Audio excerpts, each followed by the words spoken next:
And Hi, everyone, and welcome. And do you have anything you want to say first, Tiffany? no, go right ahead. All You right. can get started. Awesome. Well, my name is Emily Mroczek, and we are going to talk about advanced virtual programming techniques. And a few months back, I did a more beginner level webinar, and that is recorded on the State Library's YouTube. If you want to watch that all and see that one, it has some good information. And if you haven't already and you want to say in the chat your name, um, what library you're at, and then what age group you serve, that would be really helpful because it looks like we have a lot of adult people here. And I am more based in children's, but we can focus a little more on adult. And that works fine. So say anything you might need help with or you're trying to learn more about what age group serve. That can be great. And let's get started. Advanced virtual programming techniques. And you can see too, this slide is something I really like my slideshows a lot. And what I use is Slide Carnival. And I just typed that in the chat. And I find that Slide Carnival has really great editable templates that I use for everything I do. And they're completely free. And you can browse and see a lot of different ones. And there are very many different options for layouts and graphics. And that can really help your programs just have a little more pop. So my name is Emily Mroczek-Bayci, and I am based in the suburbs of Chicago. And I'm a freelance children's librarian, which means I substitute in different libraries and I consult. I do a little bit of everything. And I call myself a virtual programming enthusiast. I have really loved this new age of pandemic, and I've been able to present and attend so many virtual programs. And I think it really opens us up to a ton of possibilities. And especially in libraries, it really helps us reach new sides. So I'm definitely very pro virtual programming, if you can't tell. And I think we're at a really interesting stage right now in the world. And a big question everyone is asking is where are we now and what is the future? And I have been seeing a big variety at different libraries of what people are doing. And if you want to type in the chat what your library is doing right now, that would be great. What your program plan is for this summer. My old library, what they're doing there is they canceled all virtual programs and they are completely in person. So they'll do some social distance and then they also do a lot of outdoors. And they decided to end the virtual programming completely this summer, which has resulted in some pushback. And they're getting high numbers for the outdoor programs, but not so high for the in person. So now they're kind of taking a look and wondering if that's what they should be doing. And then my current library is still staying pretty virtual in another library in the Chicago suburbs. However, they're evaluating what age groups. So they are doing more in person and distanced for that toddler age group, about 2-year old. And for them, you have to wear masks when you're at a program with younger kids, 12 and under.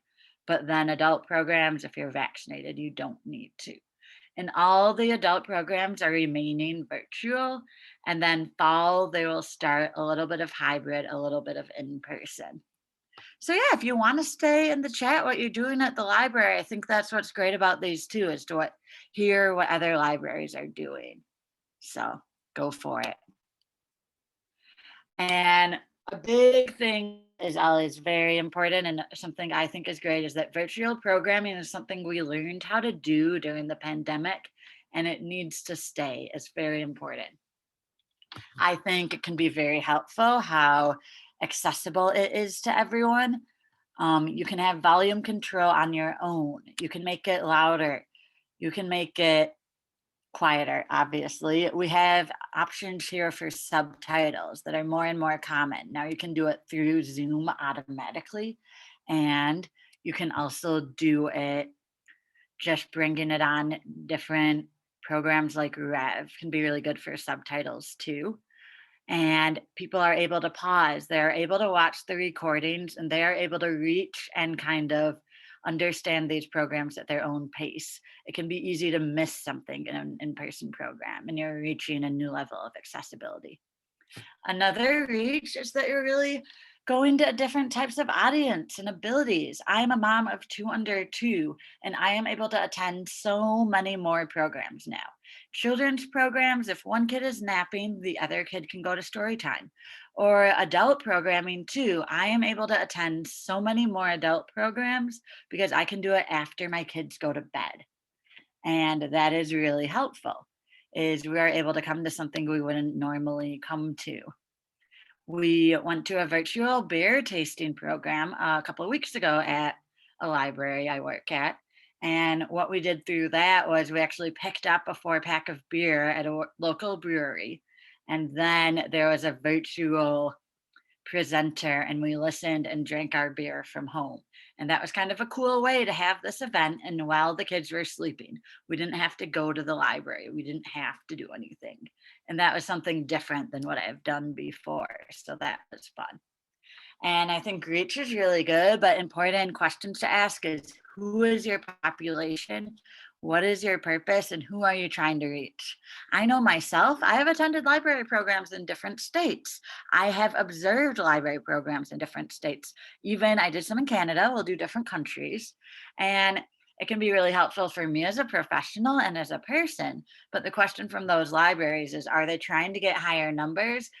Are they trying to reach their tax holders? So I think that's important to look at as an organization. Who is attending and where they're from? And that can be something done in a survey at the end of the program. You can ask people their location. You can ask people how many. I know we're already doing attendance surveys, but you could make those a little more detailed to see what audiences you're getting and who you're getting to. And I think virtual programming is just really in line with the 21st century. We're past one-dimensional programs, and we're reaching people in different ways and in different formats. And that is something, we have such a varying type of learners, varying type of audiences, and it's important to reach all of that if we want to remain relevant as libraries. Location is also important. We talked a little bit about attending and presenting from everywhere. Here I am based in the Chicago suburbs, and as great as you all are, I would not probably make it to South Carolina.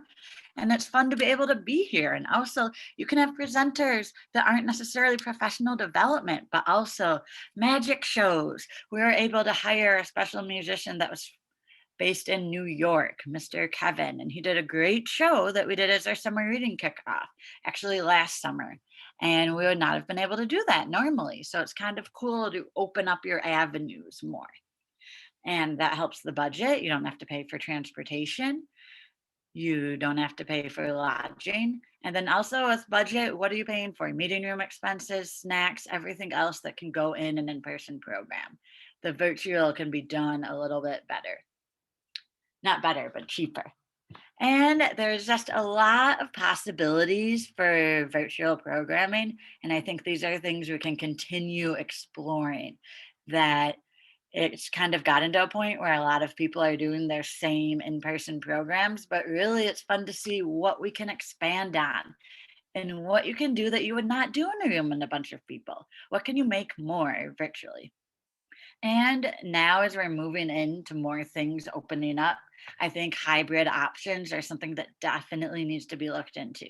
Personally, I don't love them because I think someone is always losing your attention, either the digital guest or the in-person guest, because it's hard to be focused on both, but it is a way to reach more people, and hybrid can be very, very helpful. And if you have any questions as I go on, please ask in the chat. I know we're not the chattiest group, and that's okay, but it can be really helpful. If I know what you're looking for, I can touch on that a little more, and we can really help what your library is doing and see if we can make stuff a little more friendly. And I think if we are going to make the decision to continue virtual programming, it's important to make it worth it.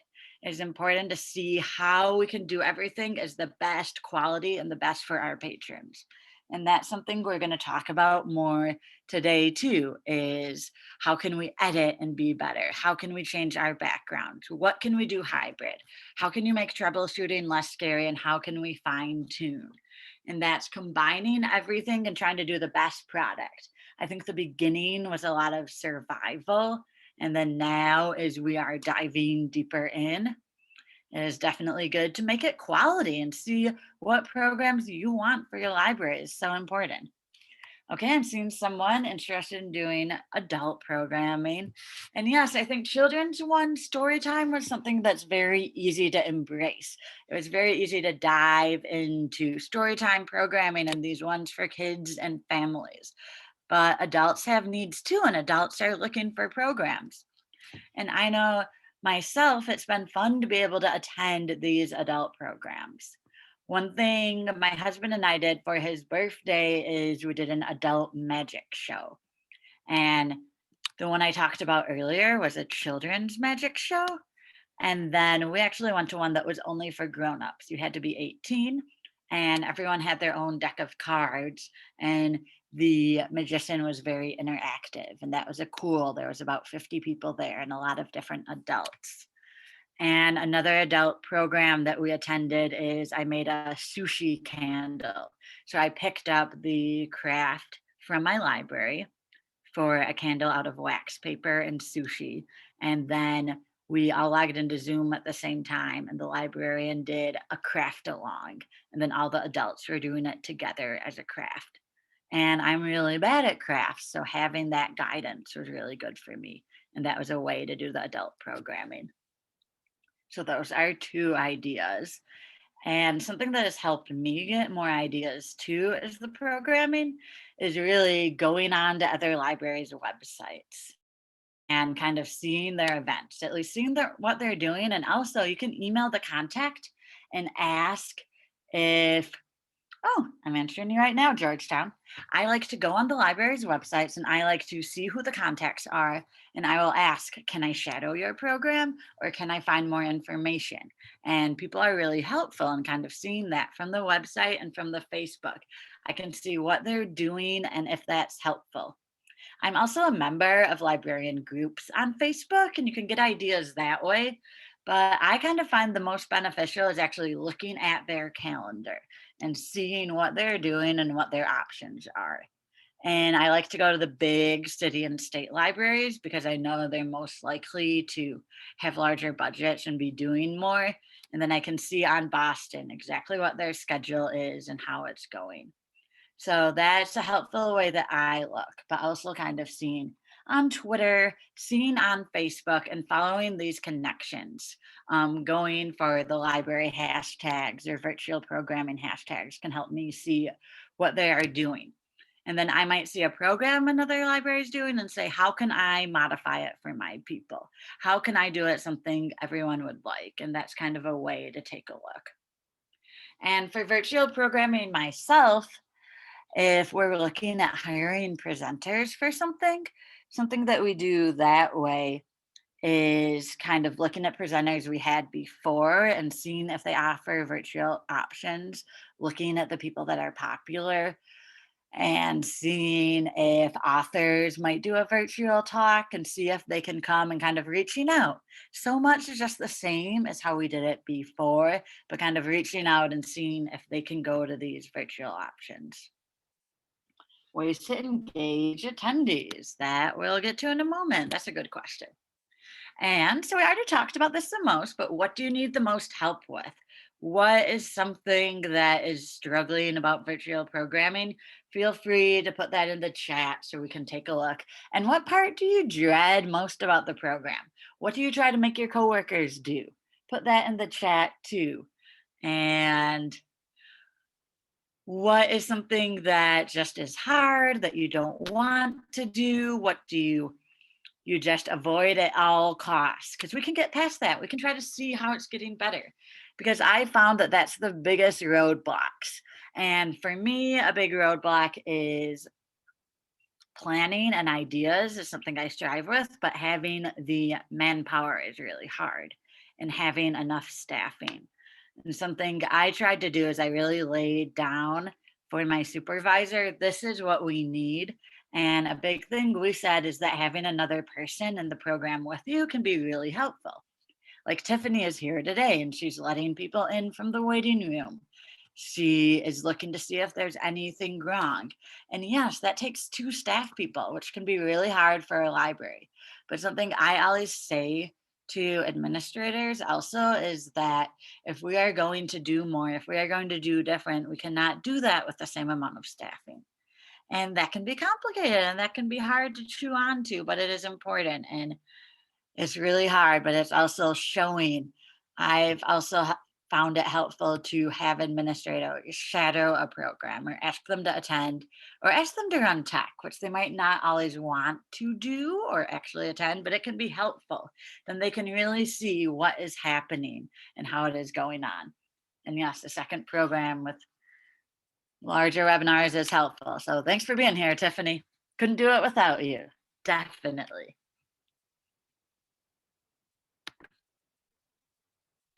And yeah, we can go back. I see a few questions here that might be good to ask now. Specific tool with helping with planning. So that is just going in the planning stage. Because yes, I'm having some tools that I use actually during the programs and while we're doing it, but for planning, I think it kind of depends on who I'm collaborating with and what I'm doing.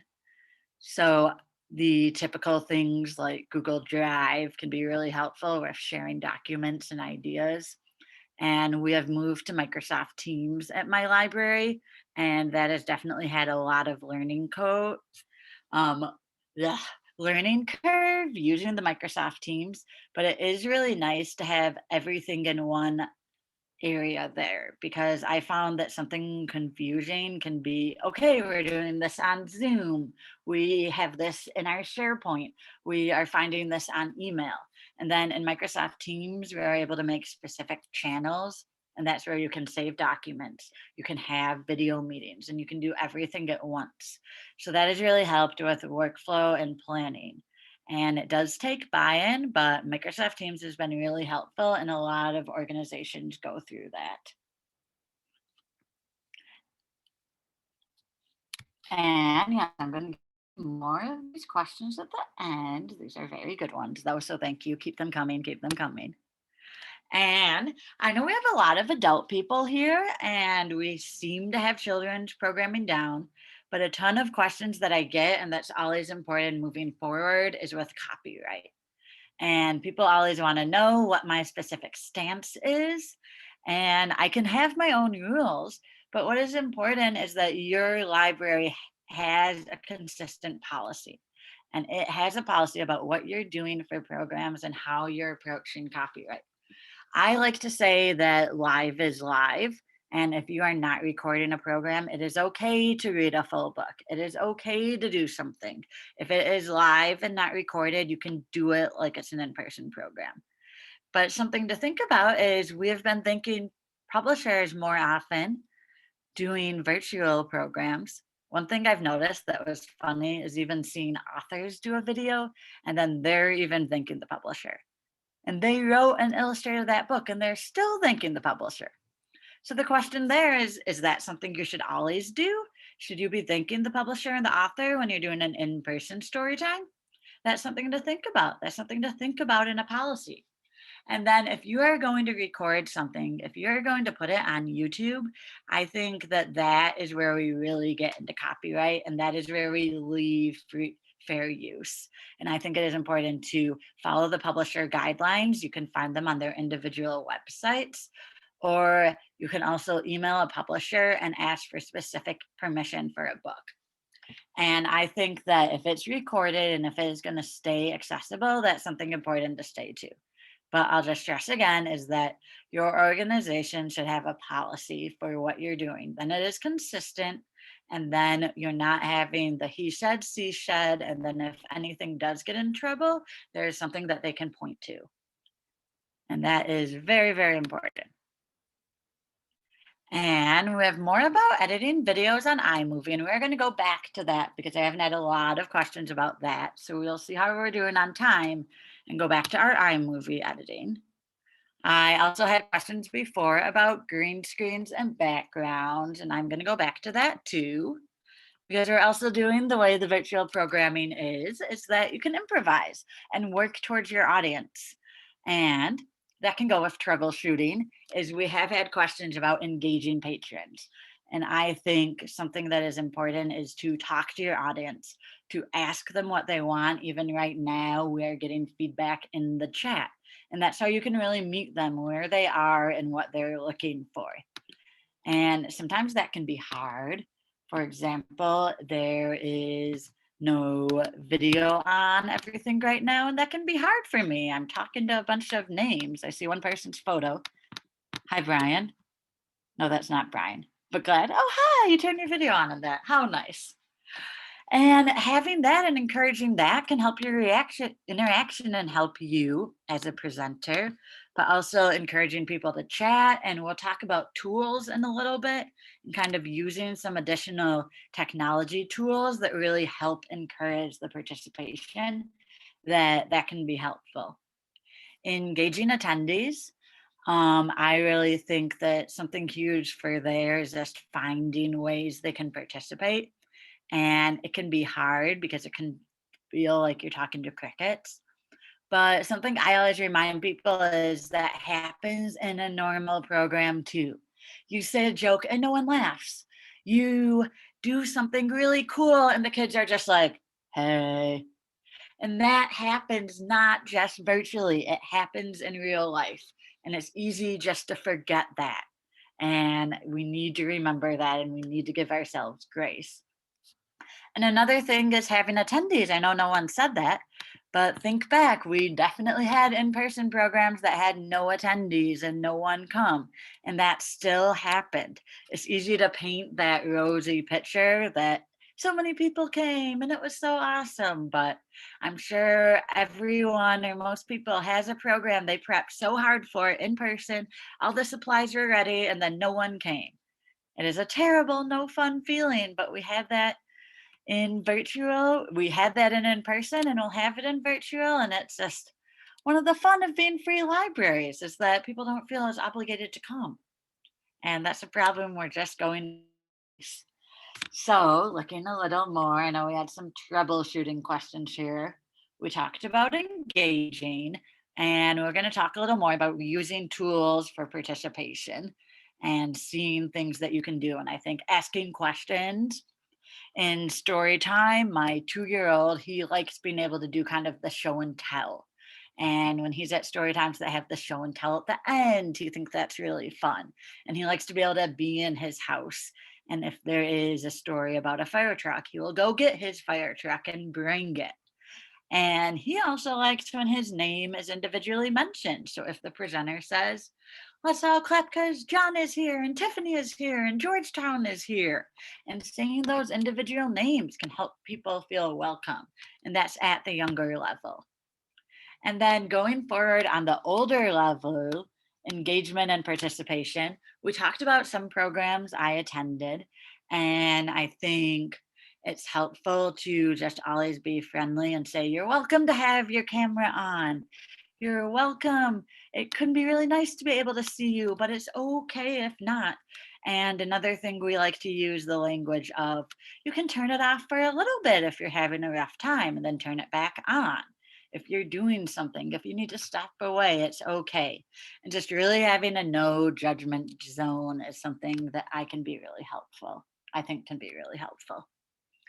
And then I definitely believe in adult programming, having the pickup part, the added component can help with the participation. And we talked about how I went to the magic show and we all had our own deck of cards, and that was just from your own house. But then we had something we were supposed to be doing, and the presenter was telling us, show me your card, put it up, or get a piece of paper and write this down. And if there is more of telling you something to do, you're more likely to do it. We're used to kind of following directions. And for example, the beer tasting program, we partnered with a local brewery and we had to go and pick up that beer. And that is something that then we had it and we brought it to the program. And because we had done that, we felt more committed to attending and to participating. And you're paying attention because which one are we supposed to drink and in what order? And that is definitely something I think that could be done with orange soda, tasting the different ones. You could go for different You know, do you have a local micro place that kind of does different flavors of root beer? There's different options, kind of seeing how you can reach people that way. And I know very common is the craft along, picking up a craft kit. Can you do it all together and have more instructions or something? Chip tasting. I just love chips, Tina. That is very helpful. And another on troubleshooting, I see Georgetown. Computer literacy can be very hard virtually, and that is so true. And that is definitely something I've found troubleshooting and helping people through this whole pandemic. I have a grandpa that's 101. And when he was 70 or 80, whenever the internet became more popular, he said he was never going to do it. It didn't take time to learn. And during this pandemic, he's finally starting to learn more because he has to, but it's hard. It's hard for him not being able to hear or to see. And then we kind of look at ways to adapt for him is seeing. He has a giant big screen TV. And we also do a virtual picture frame. And then you can send the pictures to him live and he can pause them with his remote. And that's kind of ways we are able to use it. So it's not too many gadgets, but also things that are helping him learn. And for reaching out to people, something I've done is we had Zoom office hours and kind of having a meeting room open and seeing people on video. And then you can talk on a more one-to-one base and kind of talk through things a little bit to them. I have also opened programs 30 minutes early and asked people to come in if they need help and talk to them about it a little more. Another idea is when you have that second or even a third person, which I know is almost impossible, but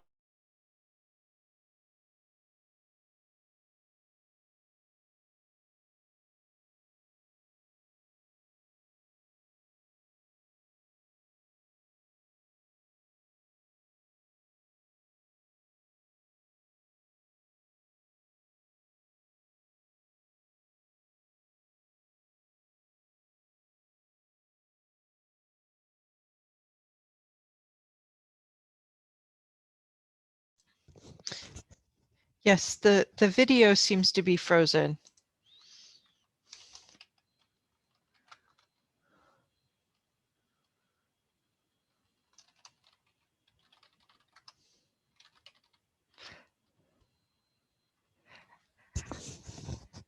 I think that the presenter had a technical problem and she might have lost her internet, so we will wait for her to pop back in. Hang on one second. hi, can people hear me right now? This is Emily. Hello. Yeah, we lost you there for a minute. Yes, and my internet on my computer is reconnecting, so I am on my cell phone right now, but we'll make it work until we come back. So, do you know what moment you lost me at? The troubleshooting, amusingly enough. Yes, troubleshooting. Okay, my computer's back. So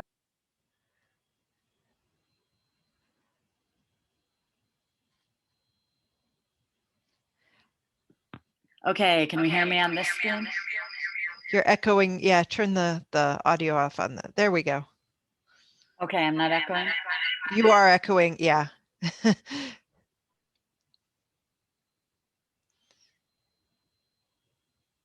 So this is, how are we now? Thumbs up? Good. Good. Yes. This is when we talk about troubleshooting is most presentations that I do, I like to either have two devices or right now I have my phone and my computer, and that's kind of as a backup. And it also helps me because when I'm sharing my screen, I cannot see the chat. And that's always the biggest struggle to me, and not being able to see what everyone is saying. And then it's able to have a backup if something else happens. And now I'm going to turn on screen sharing again. And then Tiffany, from when I got kicked out, something that happened is I lost some of the questions. So if Tiffany or if anyone can copy and paste the questions, that could be super helpful too, so that I can see. Where did you leave off? I was kind of going back and forth with questions. So actually, if anyone has a question they didn't get answered yet, if you can just type it again, that would be helpful. So sorry for that confusion there. And okay, now I'm getting back in focus there because that's what happens and it's okay though. And that's what I always remind myself is it happens to everyone. And for another thing that I like to do, so you can see that I just lost the questions. And sometimes what I do is when I do a presentation is I have the person helping me have a Google Doc and they copy and paste the questions as they come through into that Google Doc. And then they'll have them at the end and we can see if we missed anything. And then that can be easier to manage than the chat. So that's kind of a helpful way that I get around questions and issues there, which I didn't do this time. So I need to practice what I preach, obviously. And so kind of, if we have any more questions about troubleshooting too, I think it's always important to give yourself grace and kind of see adding additional hours. Oh, something I know I didn't say was that my library, Arlington Heights in Illinois, I really like that they do a Zoom FAQs on their website. And it kind of says everything. It shows what they do for Zoom and it can help them out a little bit and help people. And going off of that too, we'll move on. Hybrid, we'll get back to later. I know we want to do some new technology and I'm seeing pre-recorded. Looking for free screen recording programs. Okay, that's good to know too. And now we're going to get to some new technology ideas so you can see different resources we use that can be helpful. Something that I've really liked since pandemic is Padlet. Is my screen did not start sharing. I'm sorry, guys. Yes. My bad. Okay, Padlet. Here we go. So Padlet to me is very similar to Pinterest and kind of where you can have a website and show different things that you're doing. But as you can see on Padlet, there's anonymous, there's different names. So different people can add to a board something that they like. So for an individual board, you can put your own information, people can add. So you can also have boards that are only open where only people from your library can add. Or you can also have a board that's open to the public to add. So they can add their ideas and kind of have the collaboration idea. And you see we have different libraries, different places here, and that can be fun. We have one for summer reading that's boredom busters.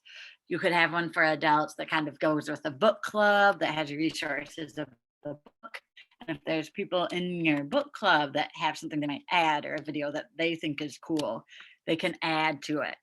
And it's kind of nice because it's just one board. Other central hubs I've done for book clubs, like using a Google Classroom, can just be too much commitment, and just having one website, one board is something that can be helpful. So Padlet's one of my resources. And then one that I really like engaging has been Mentometer. And Mentometer is where, as you can see on my screen right now, it says www.menti.com. And basically what you have there is you can have a poll, you can make something. You see a word cloud right here. And this is where I would have what word or words come to mind when you hear the phrase digital programs. This is from my last program. And people went to that website, they typed in that code, and then all of the words that they were typing in went live onto this word cloud. So that was kind of a cool way to engage, and you can see what people are talking about. So that is something you can make a word cloud, you can make multiple choice, and you can see people's questions. Here we are. You have a question, and then people can go on the other screen and say what they want. You can have different layouts and information. And that's something that's fun for engagement and also for information. And then I'm able to take that and you can share it after on social media. Look at this word cloud we made in today's program. Look at this poll. This is the results we had. And that can be a helpful resource that I've really enjoyed using. One that has become more popular and I haven't used a ton is Discord. And here you can see is a Discord server that I'm moving all around. And this is for a social group I'm in. And it basically has a bunch of different channels and information. It kind of reminds me of Microsoft Teams that doesn't have the organization. And you can have people posting information, you have channels, you can send pictures and everything going on. And that can be fun. There's a lot of that that might be for Animal Crossing or for Among Us and playing different games. So I have enjoyed using Discord. And I'm seeing some questions now. I'm saying, do you use the polling feature in Zoom? And yes, I do use the polling feature in Zoom. And if you haven't used it, that's something you need to do from the web end of Zoom. You need to enable it. And then I found I use it most option in like a virtual field trip program. And that's where we would use screen sharing and go and visit a specific place. So, for example, I did one with animals, and the kids were able to vote on what animal they wanted to see. And they had, say, red panda, regular panda, and then we saw what won the poll. And then we did the screen share and we went to the live cam of that specific animal. So that was kind of a fun way to use polling. And another way I've used it is at the end of the beginning of the program, it comes up and it says, how many people are attending your program today? And that's a good way to get the number. And then you can see, you can do including grown-ups or including friends, and then get your most accurate count. And kind of how I was saying later is you can add to that poll, how many people and where are you located? Seeing what you can add. And so that is something that I found helpful for the Zoom polls. And I've also found definitely that making that poll in advance can make things a lot easier, and doing it from the website. I've also, you can make polls from the Zoom side, but that's definitely something that just on the fly, there's more room for error. And it can be okay sometimes, but if you want to plan, it's good. Oh, we have Charleston friends. Well, if you want to write anything in the chat too about what you liked about Discord, or if it worked out or didn't work out for you guys, please go for it. Because that's something that's important too, is if you see someone use something, it's okay to reach out. I know it can be hard and feel bad that everyone is busy, but you can even, I always like to say in my emails, if you don't answer right away, it's okay and I understand. And kind of giving people that out can be helpful. But I know as a librarian, we like helping other people. And yes, it is our customers, but it's other librarians too. And that's something that's huge. So I see a question about the polling feature. If there's any other questions I didn't get to, feel free. Or if there's something you wanted to learn, we can go back a little to some stuff I skipped over to. I see fine tuning, but we'll go back. And editing videos. And I know we had someone talk about, if you want to say that again too, is that they wanted something for kind of recording and using. And I like using Screencastify, and that's kind of what I use if I'm doing a tech presentation and explaining something, and I like using the Screencastify, and that can record for me. I've also do some recording directly on Zoom with my screen sharing and kind of having my face in the corner like we do now. But I found that when I record on Zoom that the video quality is not quite as good. So that's something I've had issues with. And using Screencastify, I get it a little better. And I've had for focus on iMovie. And for that, here are some of my top tips that I've just found are helpful is zooming and cropping in on individual clips on iMovie, and pressing the button crop to fill can really help me get a better picture of my videos and individual pictures too, and that can help people see. And you can zoom in on a specific segment of time. It doesn't necessarily have to be everything. So if you're holding a book, you can zoom in on that part, or if you're zooming in on a flannel board, and that can be helpful. One of my biggest struggles in iMovie is all these transitions. I feel like they go too fast. And even using the default on iMovie is the 1 second. And when I add the 2 or 3, that can kind of add a lot of time to my videos, but it does help it seem more seamless. And that can be really helpful. And sometimes I get excited about transitions and I want to use the very jazzy ones, but using a simple left to right is something that can just really be easier for who I'm helping. And then I, oh, I'm sorry, I had a typo. Split crip really means split crop. So sorry about that. But these are some different things that I have enjoyed when editing my videos a little more, is remembering that it does not have to be the straight talking the whole time. Is you can have yourself on one screen and you can have a picture on another screen, and that's using the split crop and having them side by side next to each other. Using voiceover is something that can be nice. You can even be showing a book and then having your voice talking, but no face going on. And then adding photos and kind of using that instead of a moving video the whole time. And I found that helps change my videos and make them a little more engaging. And remembering that on iMovie, you can use a button that's detach audio. And that can be good. Film your movie and then decide, okay, I did too much during this part, or this was too much happening, and you can take off the audio and still use that. Or use just the video and just have that as background, which can be fun. Another way I've edited on iMovie is using the instant replay. And there you can choose the speed 25 to 100 to 150. Not 150, just kidding, 75, 25, 50. You guys can count. Anyways, I have changed that speed. And for example, in a story time, you might do something fast and slow and high and low. And doing that yourself can be really humorous too. I've done it with Humpty Dumpty and showing Humpty Dumpty just falling off my stack of books and doing it in instant replay. The kids really think it's so cool. And you're still using those story time basics and getting what you need. And an issue we all have is exporting takes forever. And that is something so hard. I have found helpful ways is convincing your library to either buy a new device, dream on. It could happen though. You can try in those budgets, buying a device dedicated for that programming that really helps it out. Also using it just for that, just for exporting, and then having another device to go about your other work duties so it can work on the export. I also try to export directly where I'm going. If I'm putting something on YouTube, can I skip a step and go right to YouTube?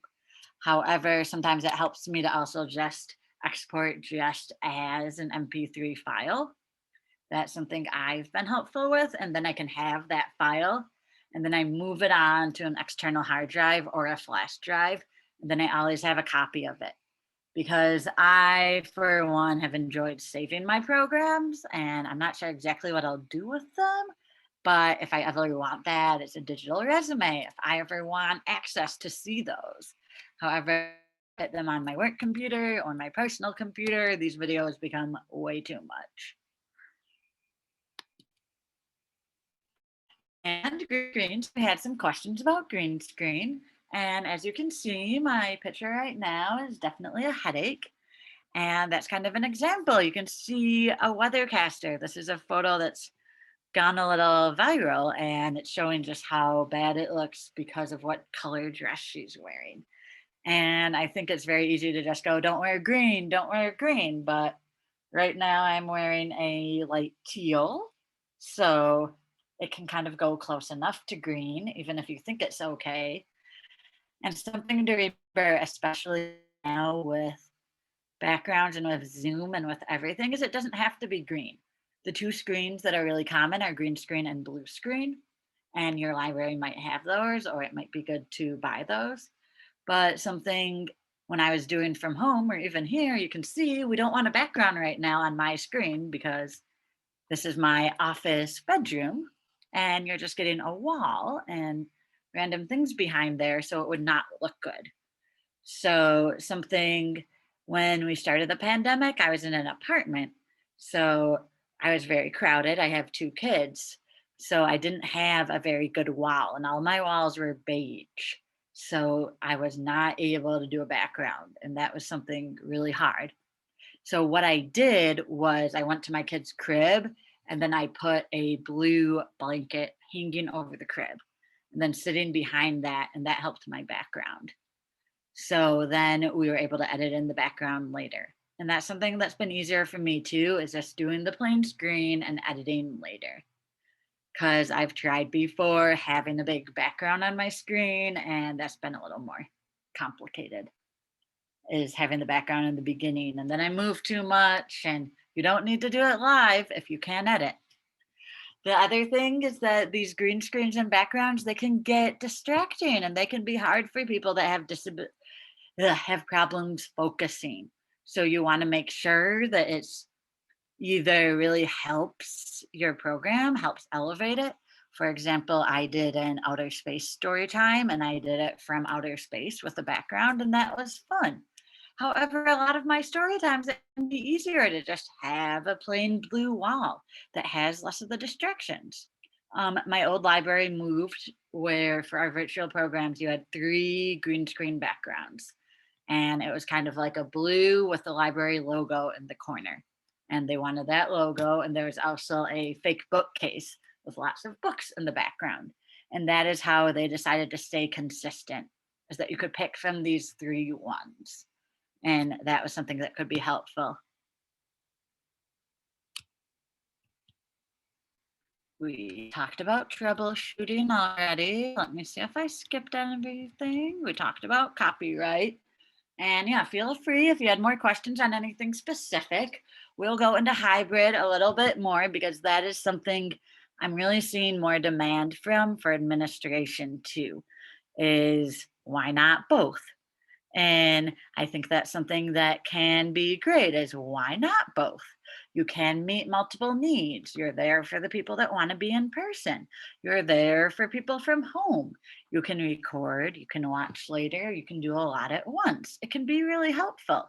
However, I think that the cons can outweigh, personally speaking, is who gets more focus? Who are you looking at more? Are you looking at the people in person, or are you looking at the online? How many staff members do you need to keep it going? And I think that a virtual program is very different than an in-person program.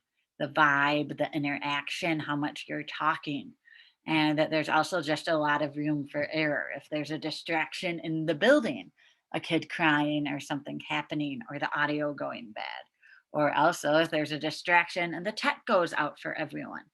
So it's definitely something that you can try and do, but I really think that having a virtual option and a regular option is something that should definitely be kept separate and really help serve people the most. I think that the amount of work and the room for error is not always worth it. Though it does depend on the specific program and how that program might lend itself. Or maybe you're having a book club and you're just having a few people Zoom in and talk a little bit. And it can still be hard with audio and with working, but it can work. And I did that. I had one person show up in person, and I had 12 people show up in Zoom for a book club. So basically, what I did that time is I was ready to project the book club and have everything going, but it was only one person. So I just gave them a computer and they were looking themselves, and then we were talking in the room.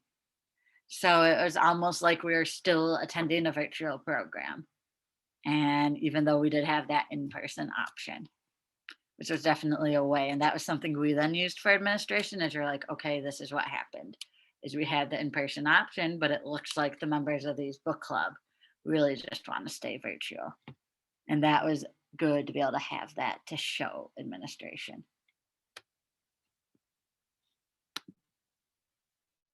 We talked about some different technology ideas that we used. And if you have any resource you really like that could be helpful to share and talk about, I was seeing, what did I see? Oh, yeah, we talked about screen recording program and Comic-Con. Okay, and then do you prefer Zoom or Microsoft Teams? For having a central hub, I like Microsoft Teams, so I also like that for work. So meetings for our department and sharing ideas and doing a lot of collaboration.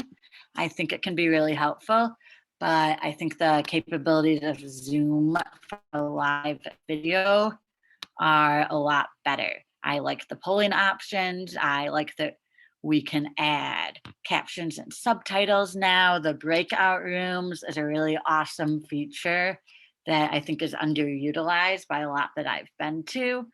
And I think Zoom has really worked on fine tuning everything. However, not having the central hub with like more information or in off hours is something that's been really helpful in Microsoft Teams. But definitely over WebEx, over everything, I do like Zoom. And I feel like that's the one a lot of people have embraced. So there's almost less of a learning curve there.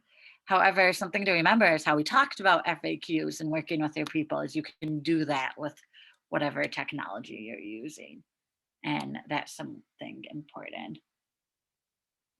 And yeah, we're talking about different platforms. Also, oh, one I have used a lot is Kahoot. And that's something where you can have on your device and I'll do different polls. And I've found that I've gone on to Quizlet a little and I've been spending some time this week seeing what quizzes are more interactive than Kahoot. And basically, Kahoot means that you can have up on the screen a poll or kind of like asking trivia, and then everyone's doing it on their device. So I use that a lot in my in-person programs, and now I've been using it more, but I'm trying to move on to see if I can have something that can have more real-time interaction. So I don't know if anyone has anything, but I definitely still like Kahoot and have used it. Something that translates a little better to virtual, and I think that's something to think about. What translates better? What can be more helpful? And a good wireless mic for an iPhone and iPad. I don't have that right off the top of my mind, Paula, but if anyone else has one and you want to put it on there, that would be very helpful for Paula. And also, if you want to private message me your email, I can look in my notes and I know I have some ones that have been down, Paula. So you can private message me your email and I can get back to you on that one. And kind of going off, I know more in my intro class, I talked a little bit about different mics or having your setup and using good lighting, but it's also Amazon Prime Days and I already bought another ring light and it's good kind of looking on those is like anything you want personally and for your library is seeing what equipment could help. And I think that lighting and mics and having headphones can be really important. So we're closing in at 1 o'clock here, and we can have time for more questions. So keep coming if I didn't say anything I talked to you about. And I also will talk a little bit about fine tuning for our final few minutes. And is perfect achievable? Is the great question as you're making these digital programs. And I think it's really hard to find the balance. Is we are able to edit now and we are able to look at something after. And I think there's almost been two schools of thought. We've had the people that have said it's like a live program and you need to give it that and like we're not perfect. And I think that was good in the beginning of the pandemic, but it's also good to look at the other side is how can we make it better and how can we make it good for our patrons and kind of so they can see and so it's clear cut. And that's where my biggest advice is making a policy and kind of having something standard for what your library is doing. And also, as we are moving back into normal, what can you do for your organization? Can you have teams? Can you have some people are doing in-person programs and some people are doing the virtual? How can you play to people's strengths?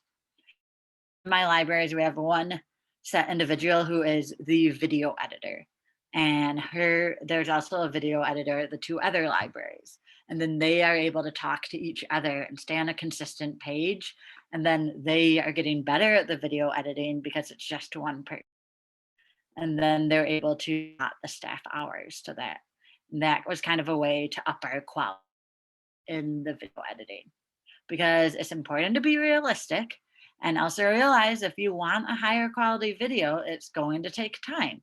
Every part of it, editing and moving, and so much of it is messing around on I the iMovie and playing around with it and seeing if you can get the best product. And that's something that you need time built into your schedule for and built into your day. And realizing that if you want something edited and recorded, that's something that's important. But okay, we have about 15 minutes for questions now. As I always say, I'm really helpful at finding answers, but not necessarily always having them. And I think that's something that's so important in this virtual programming journey, and something we do embrace as librarians is reaching out to one another. And we are always so good at helping people and being there for people, but it's okay to ask for help and reach out and see what your neighbors are doing and see if they have ideas, or see if something they're doing is something that you can work on or something that can help. And okay, you are welcome to type in any questions you have or say on the chat anything you wanted more focus on, anything I might have missed earlier. And yeah, I enjoyed talking to you all today. Thank you so much. I hope this helped all of you. And my email's on here. I'm happy for longer questions.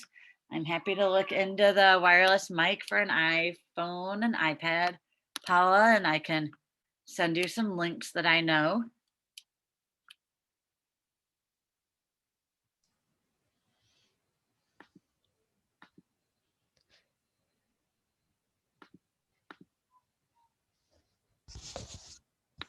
What other questions do we have?